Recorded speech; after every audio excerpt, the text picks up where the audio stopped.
लेकिन नारद जैसा श्रोता और सनकादियों जैसा वक्ता मिलना बहुत कठिन है। ठीक है।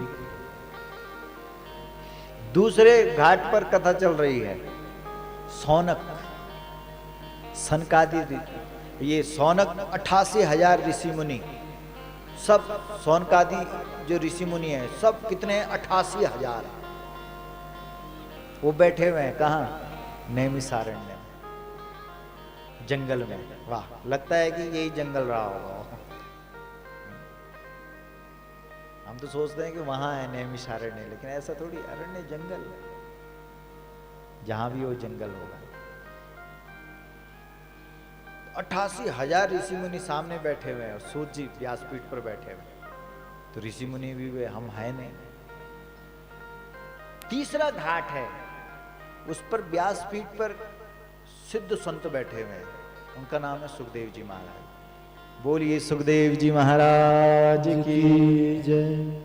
और उनके ठीक सामने श्रोता के रूप में कौन बैठा है?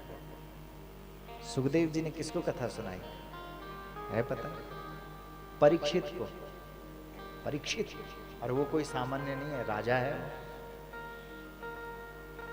और बैठा है सामने। इसका मतलब परीक्षित जैसा श्रोता भी अब मिलने वाला नहीं।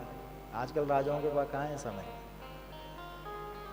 और सुखदेव भी कहाँ है, जिनके शरीर पर कपड़ा ही नहीं है। लेकिन एक चौथा घाट है, वहां कथा चल रही है। वहां व्यासपीठ पर गोकर्ण बैठा है, और गोकर्ण के सामने श्रोता के रूप में कौन बैठा है? बोलो, है किसी को पता? धुंधकारी। सुनी हुई कथा? धुंधकारी, हाँ।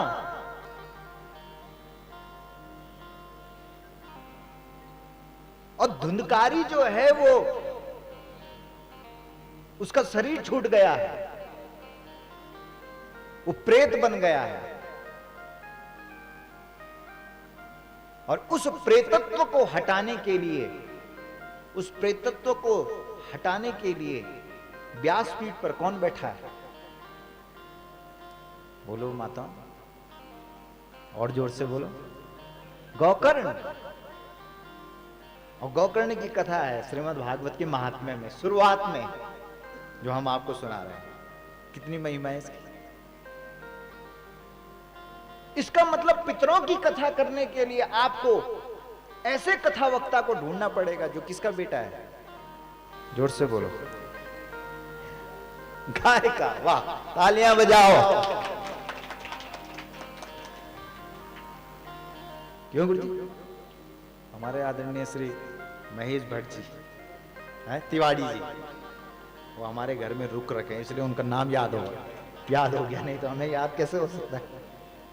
लेकिन उन्होंने काम 4-5 दिन वहां नालू पानी में रुके, जब सेब मुखेम की यात्रा में थे। आपदा आई, सारे चारों तरफ से रास्ता बंद, और वो एक ही रास्ता खुला था आपके आश्रम का। तो वहां 4-5 दिन हम वहीं रहे। महाराज, हमने कहा गजब है भाई, 4-5 दिन जो आपने वहां रह करके जो हमारे घर में, देखो उस समय का जो भगवान ने छप्पड़ फाड़ करके दिया हमको। नहीं, पुरवाल गांव में पहुंच गए हम, नहीं तो यहाँ हमारे पूज्य पिताश्री को कथा करते करते कितने साल हो गए, वो नहीं आ पाए यहाँ, और हम इतनी जल्दी आ गए यहाँ। कितनी बड़ी बात है। इसका मतलब है ना, उस समय का दिया हुआ, मतलब वो आ गए ना, आपदा के समय पहुंच गए अचानक में। चारों तरफ से रास्ते बंद है, सब कुछ। और किसी ने कहा कि अरे, बोला यहाँ घुसो ऊपर, ये उन महाराज जी का आश्रम है। और वो वहां पहुंच गए और 4-5 दिन तक बोला वहीं रहे हैं। तो हमारा कितना आटा लगा होगा, कितना चावल लगा होगा, लेकिन भगवान ने कहा कि बेटा चिंता मत कर, जितना लगा होगा उसका कई गुना वापस करके दूंगा। और आखिर में हम पहुंच गए पुरवाल गांव में।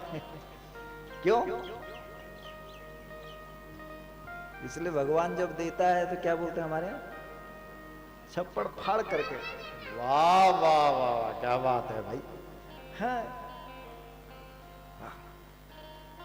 इसलिए धुंधकारी का प्रेतत्व हटाने के लिए कथावक्ता कौन है? गोकर्ण, क्या है उसका नाम? जोर से बोलो, और जोर से बोलो। गोकर्ण। और गोकर्ण की एक ही खास बात है, वो किसका बेटा है? गाय का। उसके मुख से एक शब्द निकलता है, क्या? दोनों हाथ खड़ा करके बोलो, मां। वाह। वो गाय को क्या देखता है? मां। क्यों देखता है वो गाय को मां? क्योंकि जन्म देने वाली मां का भी दूध पिया जाता है और गौ माता का दूध भी पिया जाता है। इसलिए जन्म देने वाली माता का दूध बच्चे के लिए जितना हितकर होता है, उससे कई ज्यादा गुना हितकर गौ माता का दूध बच्चे के लिए होता है। इसलिए गाय को हमारे यहाँ क्या कहा जाता है? मां। मां, मां कहा जाता है।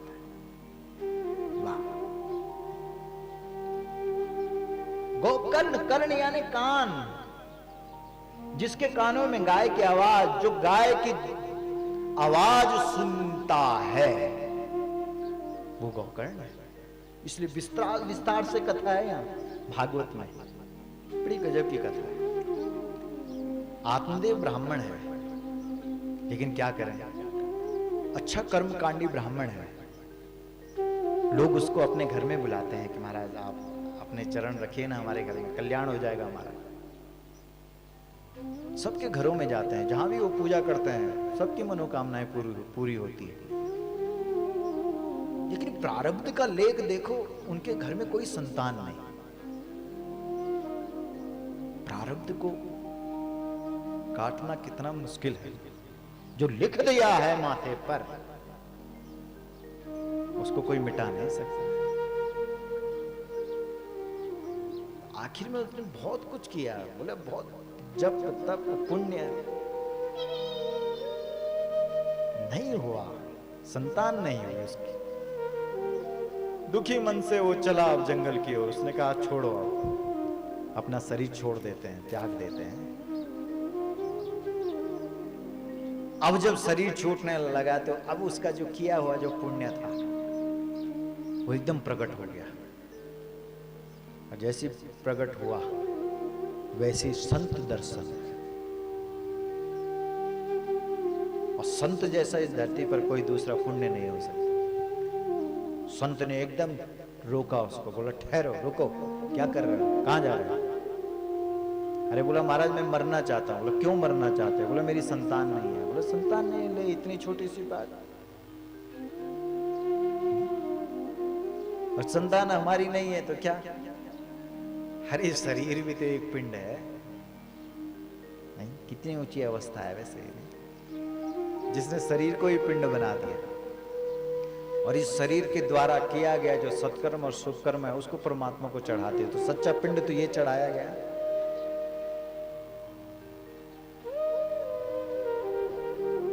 क्या तू ऐसा कर सकता है? बोला नहीं नहीं नहीं, मुझे तो बेटा दे ही दो, बेटा हो बेटी हो जो भी हो दे दो मुझे,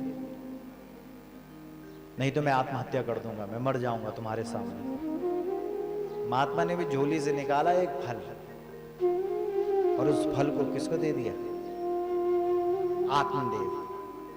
आत्मदेव बड़ा खुश हुआ, बड़ा प्रसन्न, उसने दंडवत प्रणाम किया बाबा जी को, पहुंच गया अपने घर। घर में उसकी पत्नी है, उसका नाम धुंधुली है। क्या नाम है? धुंधुली। उसकी एक आदत है, वो हर चीज में धूल मिट्टी लगा देती है। कुछ माताएं होती है, मिठाई का डब्बा कहीं से आया और जब तक बच्चों ने उसको खोलना चाहा तब तक हाथ पकड़ दिया। क्या क्या क्या है? ठहर। और डब्बा पकड़ा और अलमारी में रख दिया। अब याद आई 2-4 दिन बाद, और तब तक लेगी तय पर मिट्टी, माटू लेगी, फफूंदी नहीं बोलते हमारे, वही खराब मिट्टी, मिठाई खराब हो गई। नहीं ऐसे ही उस धुंधली को बोला आत्मदेव ने कि ले पकड़ फल, साधु का दिया हुआ फल है, संत का दिया हुआ फल है, प्रसाद। ये कोई सामान्य फल नहीं है। अब यहां से हम कुछ देंगे, हम कथा के बाद कुछ ना कुछ देते हैं, या फूल हो फल हो। लोग जब तक यहाँ कोई चीज आती है तब तक वो सामान्य फल रहता है, लेकिन जैसे वो व्यासपीठ पर स्पर्श होता है तब वो सुफल बन जाता है। इसलिए आत्मदेव जी ने बड़ा समझाया कि ये संत के दिए, संत का दिया हुआ सुफल है, इसको खा, तेरी कोख भर जाएगी, संतान हो जाएगी। उसने रख दिया। उसके बाद काफी समय हो गया, जब याद आई उसको, अब उसने कहा कि भाई अब क्या करूं मैं इस फल का। और उसने क्या किया कि उस फल को परीक्षा के लिए देखूं तो सही है ये काम का कि नहीं है। उसने अपने आंगन में देखा, और इस देश में हर एक घर के आंगन में कौन खड़ी होती थी? जोर से बोलो, गाय। जय की गौ वै की मौ। देखो आपने बोला जय की गौ वै की मौ, इसलिए घर का संबंध गाय से था। आंगन में गौ माता खड़ी हो जाती थी। गोकर्ण महाराज की हारा हारा महादेव। दोनों हाथ खड़ा करके बोलो मां। ये शब्द वो शब्द है जो हमको क्या बना देता है?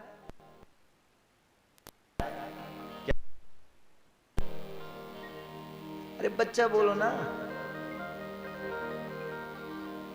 जब मन की बुढ़िया हो जाओ तब थोड़ी बोल दो माँ। जब मन की जवान हो जाओ तब भी नहीं बोल दो। जब वो बच्चा हो तब बोल दो। क्या बोल दो? जोर से बोला वाह। और माँ कखी भी वो भाज दी, कहीं मिठास वहां देगा मुख पर। जब वो बोल दो माँ माँ माँ, वाह। गोकर्ण पैदा हुआ। अब उसने कहा भाई भारी क्या चमत्कार है बाबा के फल में, सामान्य ग्रंथ है क्या? एकस्मत् अपरम किंचन मनः शुद्ध न विद्यते। श्रीमद् भागवत की जो कथा है ये मन को साफ करने के लिए चिंतन के द्वारा चिंतन किया जाता है। चिंतन में मक्खन मक्खन मक्खन यहां जमाना पड़ता है वो मक्खन, चिंतन रूपी मक्खन, तब चढ़ाया जाता है भगवान को, तब भगवान खुश होते हैं। जब भाई गाय का बेटा हो सकता तो मेरा क्यों नहीं हो सकता?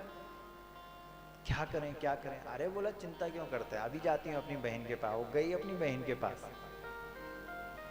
और उसने कहा कि तेरे इतने बच्चे हैं, एक मुझे दे देना, अब की बार जो होगा उसको मुझे दे देना।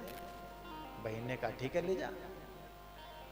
ढिंडोरा पीट दिया चारों तरफ कि भाई मेरा बेटा हो गया, मेरा बेटा हो गया। और ले आया, वाह रे वाह। आत्मदेव बड़ा खुश हुआ, चारों तरफ खूब मिठाइयाँ, खूब खिलाया पिलाया। अब होने लगे दोनों बेटे बड़े, एक है बेटा गाय का और एक है बेटा वही धुंधली का। तो धुंधली ने अपने बेटे का नाम क्या रखा? वाह, धुंधकारियों की कमी नहीं है। इसलिए धुंधकारी का नाम सबको याद है। नहीं लोग बोलते भी कि अगर कुछ बेटा गड़बड़ करे ले धुंकार न करिए। धुंकार करने वाला कौन हुआ? धुंधकारी। वाह, नाम का भी कितना असर होता था। धुंधकार करता रहता था, इसलिए उसका नाम क्या पड़ा? धुंधकारी। गोकर्ण कौन है? गाय का बेटा है, गौ माता का बेटा है। वाह, सुबह उठ करके माता पिता के चरणों में प्रणाम करता है। संस्कार है, गौ माता के दूध में सहज संस्कार होते हैं। जब घर घर में गाय माता की पूजा होती थी। गाय माता के दूध दही घी से जब अभिषेक होता था, वाह रे वाह, कितना प्यार और प्रेम रहता था नहीं। हम लोग एक दूसरे के घर में कोई दूध देता था, कोई दही, कोई घी, इसका जब लेन देन होता था, वाह। हमारे यहाँ तो आग भी एक दूसरे से मांग करके ली जाती थी, उससे प्रेम ही तो बढ़ता था।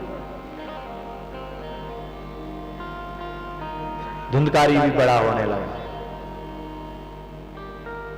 लेकिन कहते हैं कि गोकर्ण ने गाय का दूध पिया, धुंधकारी ने नहीं पिया। अब धुंधकारी ने एक दिन अपने मां का गला दबाया और कहा कि जो भी तेरे गले में पहना हुआ है वो मुझे दे। तो मां ने कहा कि इसी दिन को देखने के लिए मैंने तुझे लाया और तुझे अपना बेटा बनाया। उसने कहा कि दे रही कि नहीं दे रही है, नहीं तो अभी दबाता हूं गला। तो धुंधली ने सोचा कि जब मरना ही है तो इसके हाथ क्यों मरो, लोग बोलेंगे कि बेटे ने मां को मारा। जो भी गले में पहना हुआ था वो सब दिया, और तब गई रात को, तब मारी कुएं में छलांग और तब मरी, तब बनी। बोल। कहते हैं कि उसके बाद फिर आत्मदेव का गला पकड़ा उसने, बोला निकाल जो भी कुछ है तेरे पास। आत्मदेव ने कहा यार मेरे पास जो भी संपत्ति है तो ले ले, लेकिन मेरा गला तो छोड़ दे। तब वो गला, इस संतान के लिए मैं रो रहा था, तड़प रहा था। तब पड़ी नजर किस पर? गोकर्ण पर, घर छोड़ते हुए जो जंगल में जा रहे थे। तब पड़ी उस बेटे पर नजर। तब कहा बेटे मैं घर छोड़ करके जा रहा हूं, कुछ ज्ञान देना। वाह, ज्ञान वो चीज है, अगर बेटा भी दे रहा हो तो उसको भी ले लो। और बेटा भी बड़ा गजब का है। शुरू कर दिया उसने, देहेऽस्मिमां सुरुधिरेऽभिमतिं त्यजत्वम् जायासुतादिषु सदा ममतां विमुञ्च पश्यामि संजगदिदं क्षणभङ्गुनिष्ठम् वैराग्यरागरसिको भवभक्तनिष्ठः धर्मं भजस्व सततं त्यज लोकधर्मा सेवस्व साधु पुरुषान् जहि कामतृष्णा अन्यस्य दोषगुणचिन्तनमाशु मुक्त्वा सेवा कथा रसमहो नितरां पिबध्वम् सेवा कथा रसमहो नितरां पिबध्वम्।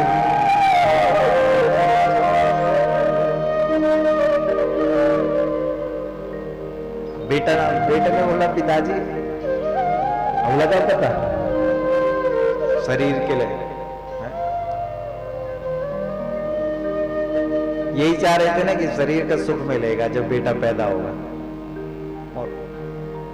और जिस आत्मा को परमात्मा में जोड़ना वो तो आत्मा अजर और अमर है।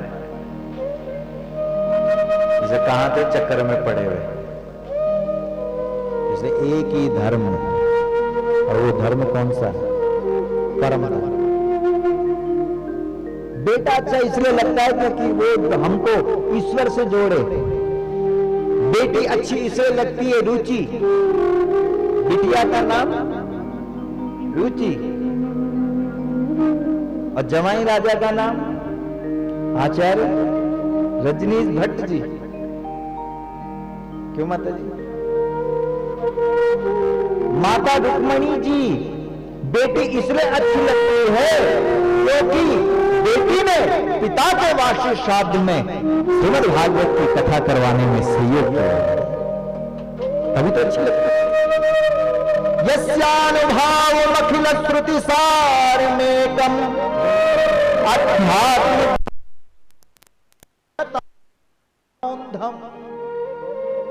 संसारिणां करुणयाः पुराण गुह्यम् तम व्यास सूनुमुपयामि गुरुम मुनीनाम। श्रीमद् भागवत का दिव्य श्लोक। अरे घी और तेल का दीपक तो सभी जलाते हैं, किसके घर में नहीं जलता है? लेकिन ये बाहर का उजाला है, अच्छा है, ये संस्कार आपके बच्चों के हृदय में जागृत करेगा। और ये जो हमारे यहाँ बोलते हैं ना, का से कबूतर, क्यों महाराज? का से कबूतर जो हम पढ़ा रहे हैं, इसलिए पढ़ा रहे हैं कि जिससे हमारा बच्चा कल के दिन एमए और पीएचडी करे। लेकिन बिना का से कबूतर पढ़े बगैर कोई एमए और पीएचडी थोड़ी कर सकता है भाई। उसके लिए शुरुआत तो का से कबूतर से ही करनी पड़ेगी। इसी प्रकार से हमारे यहाँ जो बाहर का दीपक जलाया गया है, वो इसलिए जलाया गया है जिससे एक ना एक दिन, जिस दिन हमारा शरीर छूटे, उस दिन हमारे घर के बच्चे बाहर के दीपक की तरह श्रीमद् भागवत रूपी दीपक को भी हमारे घर और आंगन में जला दें और पूरे देश और दुनिया में इसका उजाला और 21 पीढ़ियों तक ये उजाला पहुंचे। वो तो कोठरी तक होगा, जहां हमारा पूजा घर होगा, वहीं तक उसका उजाला होगा। लेकिन मकसद हमारा 21 पीढ़ियों तक उजाला करने का है। और जो भागवत की पोथी, श्रीमद् भागवत की पोथी जब हमारे आंगन में आती है, तो इसका जो उजाला होता है वो 21 पीढ़ियों के पितरों को तृप्त करता है। उजाला ही उजाला होता है। अध्यात्म दीप मति तितीर शताम तमोंधम तमोंधम संसारिणाम करुणयाः पुराण गुह्यम तम व्यास सूनुमुपयामि गुरुम मुनीनाम। आज हुई कोक धन्य। क्यों माता जी? आज हुई माता रुक्मणी की कोख धन्य, क्योंकि आज उस कोख से जो बेटी पैदा हुई, उस बेटी ने वो काम करके दिखा दिया जो काम इस मनुष्य जीवन के रहते हुए होना चाहिए। नहीं तो और क्या क्या करना है? नहीं तो संतान का क्या करना है? संतान क्या इसी जन्म में? न जाने कितने जन्मों से संतान हो रही है, लेकिन क्या करना उस संतान का, जिस संतान ने हमको परमात्मा से नहीं मिलाया, उस आत्मा को परमात्मा से नहीं मिलाया। वो आत्मा तो शरीर बदलने में लगी हुई है। लेकिन गजब हो गया, अब की बार जो संतान मिली, उस संतान ने यह जो श्रीमद् भागवत की कथा है, ये क्यों, किसके लिए हो रही है? ये शरीर के लिए हो रही है कि आत्मा के लिए हो रही है? कहां गई रुचि जी? बोलो रुचि जी, शरीर के लिए हो रही है कि आत्मा के लिए हो रही है? आत्मा के लिए हो रही है। वाह, तालियां बजाओ भाई। उस आत्मा ने तो न जाने कितने शरीर पहने होंगे, लेकिन उस शरीर में न जाने कितनी संतानें हुई होगी, लेकिन किसी संतान ने ऐसा काम थोड़ी किया होगा। लेकिन वाह रे वाह, मनुष्य जीवन मिला ही इसलिए है कि इस मनुष्य जीवन में जो संतान हो, वो संतान हमारी आत्मा को किससे जोड़ने का काम करे? जोर से बोलो, परमात्मा। इसलिए भागवत का जो पहला श्लोक है, उसने क्या कह दिया? सच्चिदानंद रूपाय विश्वोत्पत्त्यादि हेतवे तापत्रय विनाशाय श्री कृष्णाय वयं नुमः। सत्य से शुरू कर दिया। श्लोक का आरंभ ही सत्य शब्द से है। सच्चित आनंद। हे भाई, आनंद तब मिलेगा जब आत्मा कहां जाएगी? परमात्मा के पास जाएगी। उस बिछड़े हुए बच्चे को पूछो जो अपने पिता का हाथ पकड़ करके कुंभ के मेले गया और हाथ उसका छूट गया अपने पिता के हाथ से। देखो उस बच्चे को जो भटक रहा है, तड़प रहा है, कभी इधर भाग रहा है, कभी उधर भाग रहा है। क्यों? किसको मिलने के लिए? अपने पिता को मिलने के लिए, क्योंकि उसका हाथ छूट गया। किससे? पिता से। पिता से हाथ छूट गया और अचानक उसके कानों में उस बच्चे उस पिता के कानों में आवाज पहुंचती है, क्योंकि वो बच्चा किसके हाथ लग गया? किसके हाथ? वो पुलिस वालों के हाथ लग गया। और वो पुलिस वालों ने अपने माइक में बोलना शुरू किया कि ये फलाना बच्चा जिस किसी का हो वो तुरंत दौड़ करके आ जाए और अपने बच्चे को यहां से ले जाए। और पागल भागता हुआ वह बाप दौड़ता हुआ जैसे ही पहुंचता है, वहां से वो बच्चा देखता है और यहाँ से पिता देखता है, और भागते हैं दोनों और एक दूसरे से जैसी चिपकते हैं। जितनी खुशी उस बच्चे को अपने पिता से मिलने की होती है, उतनी ही खुशी आत्मा को परमात्मा से मिलने की होती है। बोलो, तो हम क्या काम कर रहे हैं? बोलो, हमारा कौन सा रोल है? इस प्रश्न का उत्तर दो। अरे वो जो काम पुलिस वाले ने किया, समझ गए? हमारा काम है आत्मा को परमात्मा से मिलाने का, यानी बिछड़े हुए बच्चे को उसके पिता से मिलवाने का। अब बोलो उस बच्चे को कितनी, क्योंकि परसों ही हम गए थे आचार्य जी, हम हरिद्वार नहाने के लिए गए और जैसी डुबकी मारी और एक बच्चा रो रहा था। उस रोते हुए बच्चे को मैं तो समझ गया, ओहो ये बच्चा अपने पिता से अलग हो गया, माता पिता से अलग हो गया। हमने उसके हाथ सिर पे, बोलो मुझे छेड़ना मत, मुझे छूना मत, तुम मुझे ले जा लोगे, पकड़ लोगे। अरे हमने कहा नहीं बेटा नहीं, हम कहीं नहीं ले जा रहे थे। और न जाने कितने लोग आए वहां, चुराने वालों की भी कमी नहीं है। बस हमने उस बच्चे को सीधा पुलिस चौकी में ले गया और उन्होंने माइक में बोलना शुरू किया। वो सीन भी हम जिंदगी में कभी नहीं भूल सकते। रोता और भागता हुआ जब उसका बाप आ रहा था ना, और हमने उसके पिता को बोला कि क्या आपके बेटे का नाम सक्षम है? बोला हाँ। हमने कहा अंदर है। और वहां से वो बच्चा जैसे उसने अपने पिता को देखा, जब दोनों माता और पिता, बाप और बेटा मिले ना, हम बोल रहे हैं कि वो बाप सोच रहा था कि हम इनको अपने जीवन भर की अगर पूंजी भी दे दे वो भी कम है। इतनी खुशी हो रही थी उस बच्चे को अपने पिता से मिलने की और उस पिता को अपने बच्चे से मिलने की। तो सोचो, ये जो आत्मा है, ये आत्मा भी तो परमपिता परमात्मा के यहां से बिछड़ी हुई है। बोलो, लेकिन हमारे जो कर्म है, इन कर्मों के कारण हम बंध गए ना इस संसार में। ये मकान मेरा, ले भाई जा, आप ले जा। कभी छिवाड़ू बनी तय होनो, कभी बिरालू बनी तय होनो, किले होनो, मेरू मेरू मेरू मेरू मेरू मेरा मेरा मेरा मेरा मेरा मेरा करते करते न जाने कितनी योनियां ले ली। वह भगवान बोल रहा, एक बार तो बोल कि मैं तेरा। लेकिन ये आत्मा चाहती है परमात्मा से मिलने के, लेकिन कोई बीच वाला व्यक्ति नहीं मिल रहा है जो इन दोनों को जोड़ दे। और सौभाग्य है पुरवाल गांव का कि जो श्रीमद् भागवत की कथा आपके गांव में पहुंच गई है, यहां आ गई। सौभाग्य है हमारा। बस गोकर्ण ने कहा, पिताजी सेवा कथा रसमहो नितराम पिबत्वम। सेवा कथा रसमहो नितराम पिबत्वम।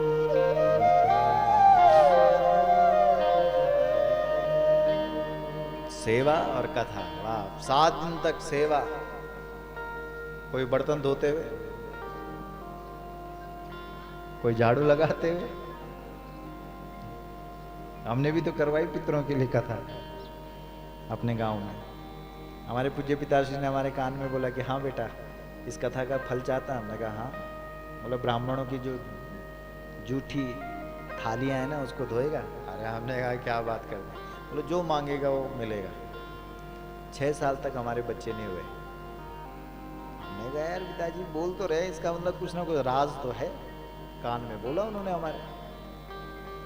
बस हमने भी बर्तन धोना शुरू किया। ब्राह्मण देवताओं, बोलो यहाँ बोल रहे हैं व्यासपीठ पर, सोचो धोते थे ब्राह्मणों की थालियों को। सब बोलते थे कि अरे तुम रहने दो, हम बोलते थे चुप रहो। हमें वो थालियां सोने की लगती थी, क्योंकि हमें उसकी महिमा का पता लग गया था, समझ रहे? और कसम व्यासपीठ की,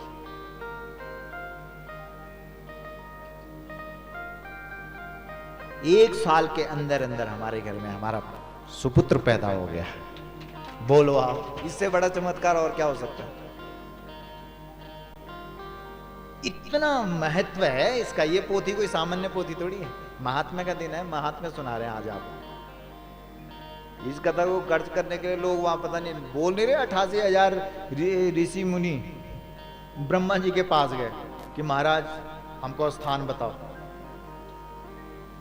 और ब्रह्मा जी ने कहा कि ये चक्र जो है, ये चक्र जहां रुक जाए, मनोमय चक्र, मन जहां तुम्हारा टिक जाए, उस स्थान पर इस कथा को करवा देना। और वो चक्र नैमिषारण्य में रुका।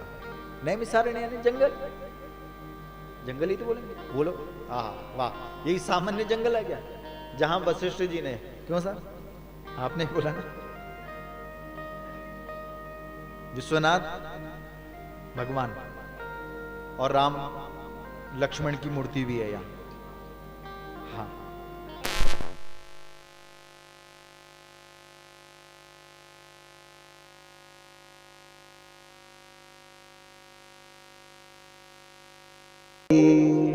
रामचंद्र भगवान की हर हर महादेव। वाह जी वाह, गजब है। इसलिए आए हम यहाँ तो, नहीं तो हम तो सोचना कि कख फंसिया हम यक। अब लगना पता कि जक जय धरती पर गुरु वशिष्ठ जी ने तपस्या करी राम की खातिर, और जय राम का मंदिर बनाने की खातिर आज पूरा देश का लोग अपड़ू कुछ न कुछ दान देने लग गया। बोलो, आज लोगों के घरों से करोड़ों करोड़ों रुपए इकट्ठे हो गए किस मंदिर को बनाने के लिए? राम जी के मंदिर को बनाने के लिए। लेकिन वह जो गुरु वशिष्ठ हैं, जो उन्होंने अपनी इष्ट की सिद्धि अगर कहीं प्राप्त की है तो वो पुरवाल गांव में ही की है। बोलो बोलो, वशिष्ठ का मतलब क्या है? बस बोलो, बस इष्ट, वशिष्ठ जिन्होंने अपने इष्ट को बस में कर दिया।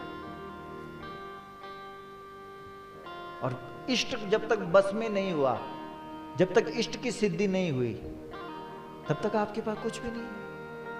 हमारे पूज्य पिताश्री ने 18 घंटे बद्रीनाथ में हमको बिठा करके रखा।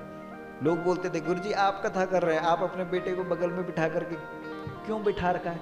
बोला नहीं, ये जो काम है हमारा भागवत का, राम कथा का, गौ कथा का, ये जो पीठ है, ये पीठ जो है, ये पीठ बुद्धि की नहीं है, ये पीठ सिद्धि की है। जिसके पास सिद्धि होगी, नहीं तो इस देश में ऐसे ऐसे विद्वान हैं कि भयंकर विद्वान, लेकिन इस पीठ पर जिसके इष्ट की सिद्धि होगी वही काम करेगा।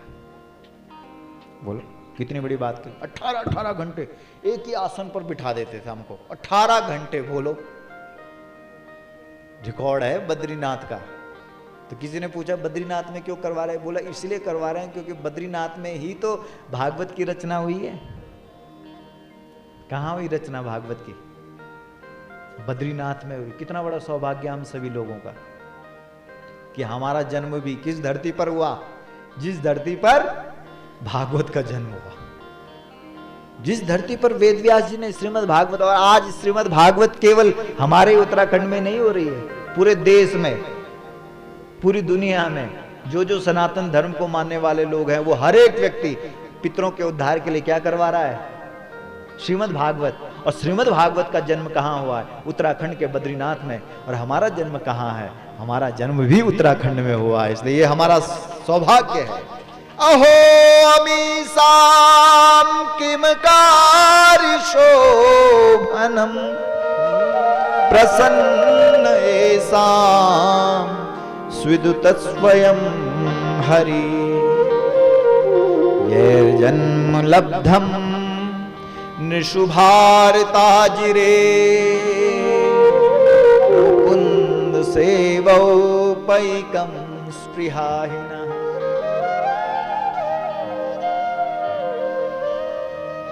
श्रीमद् भागवत के महात्म्य में लिखा हुआ है, जब परीक्षित और सुखदेव जी जब आमने सामने कथा में बैठे तो देवता लोग प्रकट हो गए, अमृत का कुंभ लेकर गए। अरे बोला हमारे अमृत से बड़ा कोई है?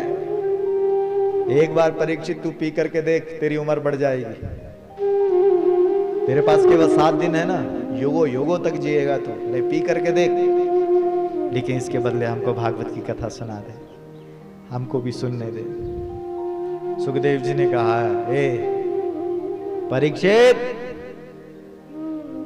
कांच के भाव मत बेच देना मणि को। तुझे पता भी है कांच में और मणि में क्या अंतर है?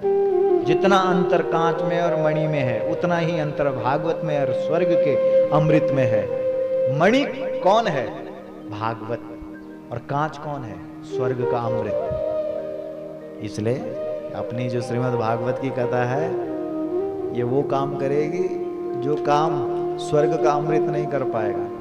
इसलिए इस भागवत को सुन और अपने जीवन को धन्य धन्य कर। कितनी बड़ी बात कही, कही सही कही कि नहीं?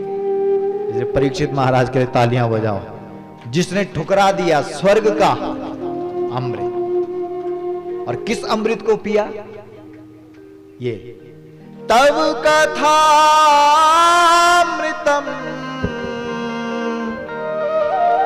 तप्त जीवनम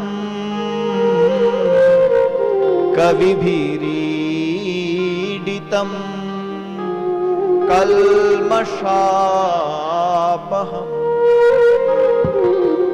कविभिरीडितम कल्मषापहम। कथा भी तो अमृत है भाई। यम प्रव्रजन्तमनुपेतमपेत कृत्यम। श्रीमद् भागवत का दूसरा श्लोक।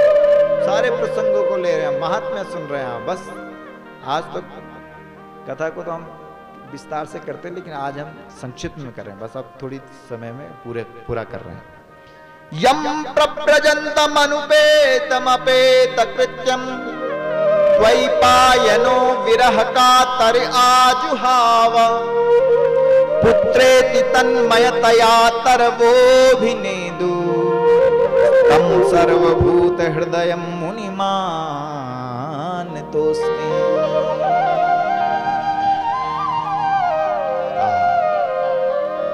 पहला श्लोक भगवान का, सच्चिदानंद रूपाया विश्वोत्पत्त्यादि हेवते। सच्चित आनंद जो भगवान का रूप है ना, इसमें आपको सत्य भी दिखेगा, चेतन। आप जो काम कर रहे हैं वो सत्य के लिए कर रहे हैं, तब मिलेगा आपको आनंद। आप देखना 7 दिनों के अंदर अंदर आपको आनंद भी मिलेगा। वो आनंद मिलेगा जो आपको सोफे सेट में और डबल बेड में नहीं मिलेगा, वो आपको यहाँ मिलेगा। आनंद आएगा। भगवान के जो काम है, भगवान चुप बैठता नहीं है, कुछ ना कुछ करता रहता है। दुनिया बना रहा है, दुनिया का पालन कर रहा है, संहार कर रहा है, वाह, हंस रहा है, खुश। क्यों? क्योंकि उसने अपने आप को उससे जोड़ा नहीं है। 3 जो ताप है, आदि व्याधि उपाधि, भगवान का नाम लेने मात्र से सारे दुख कष्ट सब मिट जाते हैं। दूसरे श्लोक में, पहले श्लोक में भगवान को प्रणाम है, दूसरे श्लोक में किसको प्रणाम है? कथावक्ता को प्रणाम है।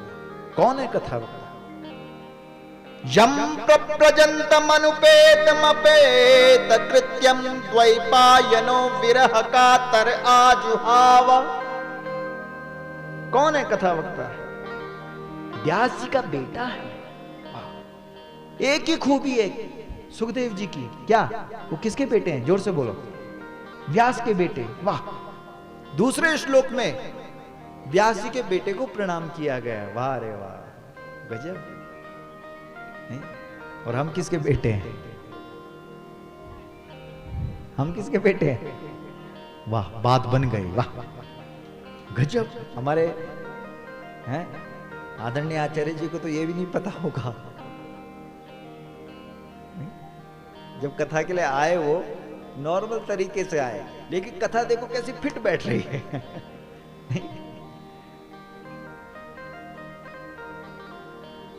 पहले श्लोक में भगवान को प्रणाम है, दूसरे श्लोक में किसको प्रणाम है? व्यास के बेटे को प्रणाम है। कई लोग बोलते हैं महाराज आपकी क्या खूबी है?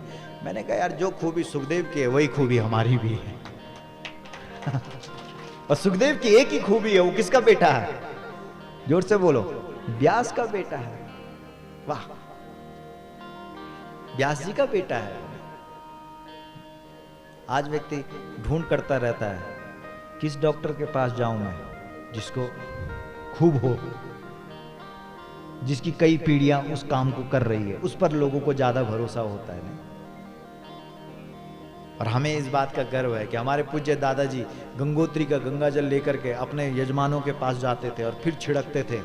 गंगा गंगेति यो ब्रूयात यो जिनानाम शतैरपि मुच्यते सर्व पापे भी विष्णुलोकम स गच्छति। फिर उसके बाद हमारे पूज्य पिताश्री का जन्म हुआ। उन्होंने राम कथा और भागवत कथा रूपी गंगा को पूरे देश और दुनिया में पहुंचाया। तीसरी पीढ़ी में हम हुए, चौथी पीढ़ी में हमारा बेटा है, वो भी करेगा। ये हमारी पीढ़ियों में चला आ रहा है। जब भगीरथ की 7वीं पीढ़ी में नहीं, जब भगीरथ के 6 पीढ़ियां जब मर गई थी, 7वीं पीढ़ी में आए थे भगीरथ राजा, तब आई गंगा। बोलो, गंगा को लाने के लिए भी 7 पीढ़ियां जब लग गई तब गंगा जी प्रकट हुई। ये भागवत भी तो गंगा ही है। इस भागवत रूपी गंगा को प्रकट करने के लिए भी कई पीढ़ियां जब लग जाती है तब ये भागवत कथा अपना असर दिखाती है, अपना चमत्कार दिखाती है। और हमारी कई पीढ़ियां इसमें लग गई। इसलिए गोकर्ण जी, बड़ी अच्छी कथा है। इसलिए गोकर्ण जी ने कह दिया अपने पिता को, पिताजी 2 काम करना, सेवा कथा रस महो नित राम पिबत्वम। सेवा और कथा, कथा को कान से सुनो। बारे श्रवण भक्ति है तो, और भक्ति में सबसे पहली जो भक्ति है वो श्रवण भक्ति है। तुम सुनो ध्यान से, मनन चिंतन करो, उस पर खो जाओ 7 दिनों के लिए। हम भी तो उठे हुए हैं 3 बजे के। देखिए हमारे चेहरे पर कोई तनाव है?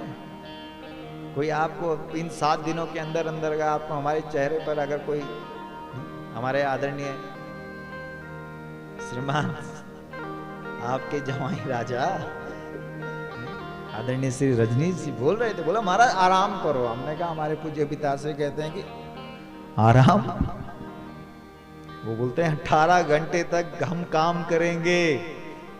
हम जहां बैठे हैं, हमें जो काम मिला हुआ है उस काम को जब हम पूरी ईमानदारी के साथ करेंगे तो जहां भी हम होंगे वहीं हमारे सामने भगवान प्रकट हो जाएंगे। इसलिए हम 6 घंटे सोते हैं और 18 घंटे अपना चिंतन और मंथन करते रहते हैं, उस पर रिसर्च अनुसंधान करते रहते हैं। और तुम 7 दिन नहीं कर सकते? बोलो, अरे जब हम कर सकते हैं तो आप क्यों नहीं कर सकते? आप भी देखो ना करके। आप 7 दिन देखना, सुबह उठो सबसे पहले और भगवान का नाम बोलो, देखना इतना असर है ना। कई लोग बोलते हैं कि महाराज जी हमारे नाम का असर नहीं होता। हमने कहा जब घाम लग जाए तब खड़ोड़ दो, तब बोल दो राम राम, तब कखन हो असर। विभीषण ने एक काम किया, जब हनुमान जी महाराज गए थे विभीषण की कुटिया में, तो विभीषण ने कब बोला था राम राम? बोलो, कौन देगा इस प्रश्न का उत्तर? जल्दी। ब्रह्म मुहूर्त में 3:30 बजे हनुमान जी महाराज घड़ी देखा सुबह 3:30 बज रहा है। बोला कि अगर इसने राम राम बोल दिया, क्योंकि तुलसी का पौधा भी था वहां लगा हुआ, रामायुध अंकित गृह शोभा बरनी न जाए, नव तुलसी का वृंद तहां देखे हर्ष कपिराय। वहां तो तुलसी का पौधा भी था, हर एक दीवार पर राम राम भी लिखा हुआ था, लेकिन राम राम लिखने मात्र से और तुलसी के पौधे मात्र से ये भक्त कहलाएगा ऐसा नहीं है। इसलिए परीक्षा ली हनुमान जी महाराज ने। ब्रह्म मुहूर्त में 3:30 बजे देखा, अगर ये राम राम बोल देगा तो ये भक्त कहलाएगा। और जैसे ही 3:30 बजा वैसे ही विभीषण ने क्या बोला? जोर से बोलो, और जोर से बोलो, राम राम। और उसके एक राम ने काम कर दिया और हनुमान ने उसको राम का रास्ता दिखा दिया और विभीषण राम के पास पहुंच गया।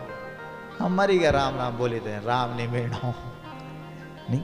इसलिए सुबह देखो 3 बजे उठ करके तब बोलो, क्या जोर से बोलो, राम राम। अंदर ध्यान लगाओ, ध्यान में गंगोत्री, यमुनोत्री, बद्री, केदार, नागराजा, जितने भी तीर्थ हैं हमारे यहाँ, सब देवी देवताओं के पास पहुंच जाओ। देखो असर करेगा, असर करेगा। इसलिए गोकर्ण जी ने रास्ता दिखा दिया अपने पिता को, आत्मदेव को, और आत्मदेव जंगल में भजन कीर्तन करने के लिए चले गए। और उसके बाद गोकर्ण महाराज ने भी घर छोड़ दिया, बोला इस धुंधकारी के साथ कौन रहेगा। और उसके बाद धुंधकारी ने अपने घर में 5-5 बेस्याएं ला दी, और 5 बेस्याओं ने गले में फांसी का फंदा डाल करके धुंधकारी को मौत के घाट उतार दिया, मार दिया। प्रेत बन गया, भूत बन गया, भटकने लगा। लेकिन जो अच्छे लोग होते हैं वो अपने प्रेत आत्माओं के लिए नहीं, जो हमारी पितर आत्मा है उनके लिए तो कुछ ना कुछ करते रहते हैं। इसलिए गोकर्ण महाराज ने तुरंत उसी समय गया में श्राद्ध दिया, पिंड भरा। वाह रे वाह बॉस। लेकिन पहुंचे घर तो देखा वो भटक ही रहा है। कौन? धुंधकारी। हाथ में जल लिया, छिड़का। अरे कौन हो? बोला मैं तुम्हारा भाई हूं। अरे तुम्हारी मुक्ति नहीं हुई? गया श्राद्ध शतेर नापी, मुक्तिर में न भविष्यति।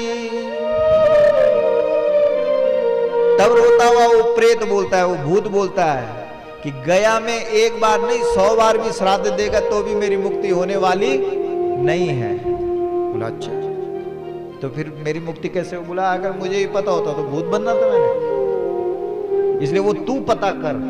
तब उन्होंने सूर्य भगवान को अर्घ्य दिया और सूर्य भगवान ने रास्ता दिखाया। वाह रे वाह। सूर्य भगवान ने कहा कि अगर अपना भाई, अगर तू उसका उद्धार करना चाहता है तो श्रीमद् भागवत का, इस पोथी का वाचन कर, अपने मुख से करना, किसी और के मुख से मत करवाना। कौन करेगा भागवत का वाचन? गोकर्ण करेगा। और गोकर्ण कौन है? जो गाय का बेटा है। वाह, आ गई वही वाली कथा। गोकर्ण करेगा और गोकर्ण के मुख से ही धुंधकारी का उद्धार होगा। इसलिए हमारे यहां पितृ आत्माओं की जो कथा है वो किसने बोली है? जोर से बोलो।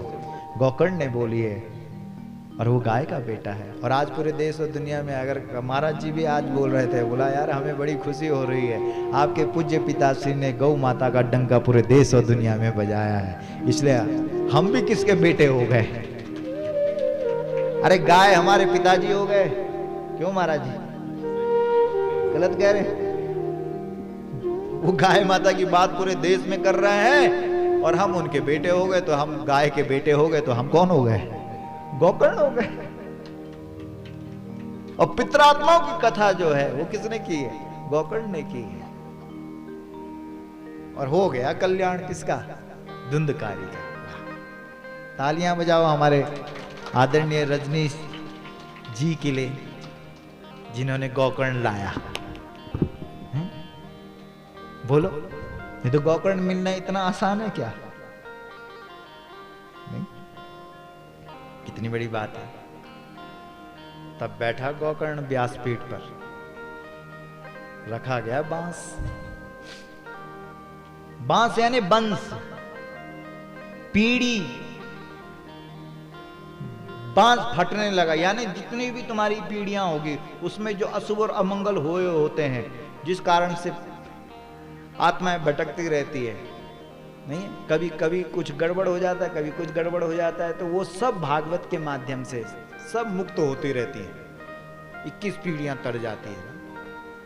बोलो, धुंधकारी मुक्त हो गया, दिव्य विमान पर बैठ करके बैकुंठ चला गया। सब लोगों ने कहा जो वहां बैठे हुए थे, बोला हम मुक्त क्यों नहीं हुए? बोला इसलिए नहीं हुए क्योंकि तुमने सुना नहीं।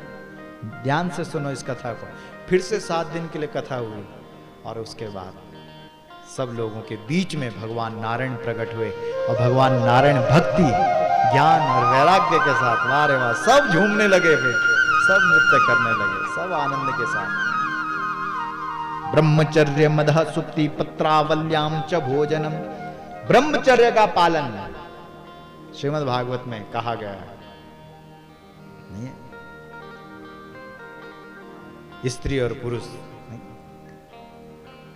सब अलग अलग। जमीन पर सो सकते हैं तो अच्छा, नहीं तो जहां मर्जी सो। नहीं, ब्रह्मचर्य का पालन करते हुए 7 दिन के लिए आप केवल 7 दिन के लिए, इतना तो कर ही सकते।